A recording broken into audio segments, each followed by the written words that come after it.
Էներգետիկ ոլորտի մասնագետների ծիծաղն է գալիս, երբ խոսք է գնում տարածաշրջանում տնտեսական, ենթակառուցվածքների ապաշրջափակման մասին ու դրան զուգահեռ Ադրբեջանն իր մի քանի հոգանոց հասարակական կազմակերպություններով բողոքի ակցիաներ է իրականացնում ընդդեմ Հայաստանի Մեծամորի ատոմակայանի։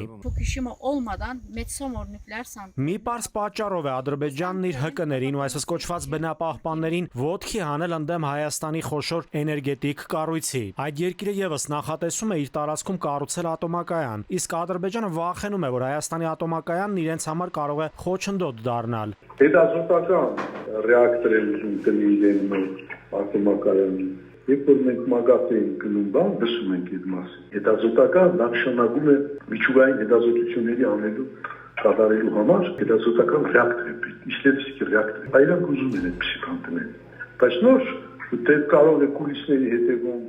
ներքուսային ընկերների կամ մեկ ուրիշի տեղ իրենք դերակատարներ են տանում։ Դա փակ է, մենք տեղյակ չենք։ Թուրքիան ևս թեժացրել է հայկական ատոմակայանը փակելու թեման, որպեսզի նոր էներգաբլոկ չկառուցվի։ Թուրքիայի էներգետիկ դոկտրինում գրված է, որ մինչև 2030 թվականն այդ երկիրը նախատեսում է զարգացնել էլեկտրաէներգիայի արտահանումն արտաքին շուկաներ, այսինքն նաև հարավային Կովկասի երկրներից Հայաստան։ Ըստ փորձագետների այդ դոկտրինի նպատակն է Հայաստանը դարձնել էներգետիկ առումով Թուրքիայից կախված մի երկիր, որն էներգիա արտահանելու փոխարեն կդառնա էներգիա ներմուծող երկիր։ Հայկական ատոմակայանի դեմ արշավները սկսվել են դեռևս 1995 թվականից։ Այդ ժամանակվանից Թուրքիան եւ Ադրբեջանը ջանքեր չեն խնայում հայկական խաղաղ ատոմի զարգացումը խոչընդոտելու համար։ Հունիսի 1-ին տեղի ունեցած բողոքի ակցիան եւ հայկական ատոմակայանը փակելու կոչն ամբողջությամբ տեղավորվում է Թուրքիայի եւ Ադրբեջանի ռազմավարական շահերի համատեքստում։ Ռուսական պետական կորպորացիայի շնորհիվ Հայաստանի ատոմակայանում իրականացվեց կայանի տեխնիկական արդիականացման լայնածավալ նախագիծ, որն ապահովեց անվտանգ շահագործման հնարավորությունը մինչև առնվազն 2036 թվականը։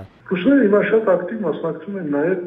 այս շահագործման ժամկետի երկրորդ անգամ երկարացման։ Նրա 10 տարի երկարացումը, 9 տարի պետք է երկարացնեն, 26-ից 36։ Եվրոպական միությունը եւ Ամերիկայի Միացյալ Նահանգները ներկայացնող պաշտոնյաները ևս այցելել են Հայաստանի ատոմային էլեկտրակայան։ Այցելուներին ներկայացվել է ՀԱԵԿ-ում վերջին շրջանում շահագործման հանձնված 3.5 միլիոն ԱՄՆ դոլար արժողությամբ գերժամանակակից վարժասարքը, որը նախատեսված է ապահովելու շահագործման անվտանգության բարձրացումը Եվրամիության նախորդ նվիրատվության հիման վրա։ Տրենաժոր հարցրեցին, բանամասշտաբ տրենաժոր, որը դա մեծ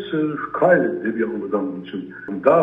մեծամասշտաբ վարժասարք է, որ արդեն 6-7 տարի մշակում ենք ամերիկացիների հետ։ Հայկական ԱԷԿ-ը գտնվում է ատոմային էներգիայի միջազգային գործակալության մշտական հսկողության տակ եւ բազմիցս ենթարկվել է կանոնավոր ստուգումների, մասնագիտացված սթրես թեստերի։ Ատոմային էներգիայի միջազգային կազմակերպության գլխավոր տնօրեն Ռաֆայել Գրոսին 2023-ին Հայաստան այցի ժամանակ հաստատեց, որ կայանը շահագործվում է միջազգային չափանիշներին համապատասխան։